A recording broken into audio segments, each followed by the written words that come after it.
அன்பான சகோதர சகோதரிகளே, அதிகாலை நேர வணக்கம். இன்றைய நாளுக்கான தேவனுடைய வார்த்தை சங்கீதம் 50ஆம் அதிகாரம் 15ஆம் வசனம்.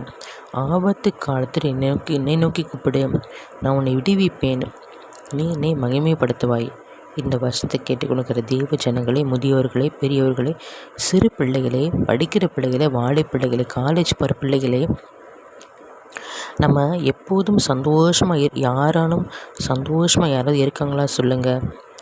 எல்லாருக்கும் ஒரு பிரச்சனை, ஒவ்வொரு பிரச்சனை வருது. கடன் பிரச்சனை, படிப்பு காரியத்தில் ஞானம் இல்லாமல் இருக்கிறது, தொழிலில் முன்னேற்றம் இல்லாமல் இருக்கிறது, பிரிவினை, கணவன் மனைவிக்குள்ளே ஒரு சண்டை, பிரச்சனை, போராட்டம், பிள்ளைங்க சொல் பேச்சு கேட்காமல் இருக்கிறது, திருமண காரியம் தடைப்பட்டு கொண்டே இருக்கிறது, நோய் எப்போதும் அடிக்கடி ஹாஸ்பிட்டலில் போய் பணத்தை செலவு பண்ணி அடிக்கடி நோய்வாய்ப்பட்டு இருக்கிறது. இப்படி அநேக காரியங்களை சொல்லிக்கொண்டே போகலாம்.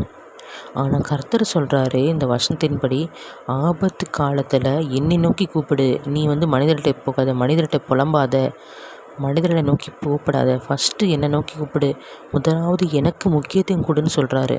அப்போது நான் உன்னை விடுவிப்பேன், பிரச்சனை விடுவிப்பேன், கடன் பிரச்சனை விடுவிப்பேன், படிப்பு காரத்தில் ஞானம் இல்லையா, நான் விடுவித்து உனக்கு ஞானத்தை கொடுப்பேன், திருமண காத்த தடையா, நான் உனக்கு அந்த பிரச்சனையை விலக்கி போட்டு நல்ல துணையை ஏற்படுத்தி கொடுப்பேன்.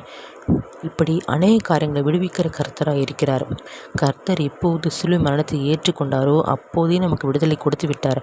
அதே கர்த்தருடைய வசனத்தை சொல்லி நாம் சொந்தரித்து ஜெபிக்க வேண்டும். கர்த்தருடைய வசனத்தை தினந்தோறும் ஒவ்வொரு காரியத்துக்காகவும் ஒவ்வொரு காரியத்துக்கு ஏற்றார் போல நாம் ஜெபிக்க வேண்டும். அந்த வசனத்தை நாம் சொந்தரிக்க வேண்டும். வசனம்தான் நம்மளுக்கு கர்த்தர் கொடுத்த பெரிய பொக்கிஷம். அபிஷேகம் மிகப்பெரிய பொக்கிஷம். அதிகாலையில் ஏறெடுக்கிற ஜெபம் கிருபை கொடுக்கறது. அந்த கிருபை ஆபத்து காலத்தில் அந்த கிருபை நம்மை தாங்கும். பணத்தில் சேர்த்து வைக்கிற, பேங்க்கில் சேர்த்து வைக்கிற பணம் போல கிருபை நம்மை தாங்கும். உங்களுக்காக ஜெபிக்கிறேன். கர்த்தாவே, சோத்திரம் கர்த்தாவே, இந்த வார்த்தையின்படி தகப்பனை, யாரெல்லாம் தகப்பனை இக்கட்டில், பிரச்சனையில், போராட்டத்தில் ஆண்டவரே சோத்திரம் இருக்காங்களோ அவர்களுக்கெல்லாம் நீர் விடுவித்து தகப்பனை, உம்மை நோக்கி கூப்பிடுகிற இருதயத்தை, உணர்வை, சிந்தனை கொடுங்க தகப்பனை. சப்பா ஆண்டவரே, நீர் விடுகிற தேவனை இருக்கிறீர். இப்போது ஒரு விடுதலை உண்டாகும்படி நான் ஜெபிக்கிறேனப்பா. இப்போது ஒரு சமாதானம் உண்டாகும்படி ஜெபிக்கிறேனப்பா. சோத்திரம் கர்த்தாவே, நன்றி ராஜா. ஜெபத்தை கேட்கிறவரே, ஜெபத்தை தள்ளாதவரே, என்றும் மாறாமல் இருக்கிற தெய்வமே, சோத்திரம் கர்த்தாவே, நன்றி ராஜா. அதிசயமானவரே, அற்புதரையும் துதிக்கிறப்பா. சோத்திரம். மீட்பெரும் இரட்சகமாக்கிற இயேசு கிறிஸ்து இன்ப நாமத்தில் ஜெபிக்கிறேன் என் ஜீவன் நல்ல பிதாவே, ஆமேன்.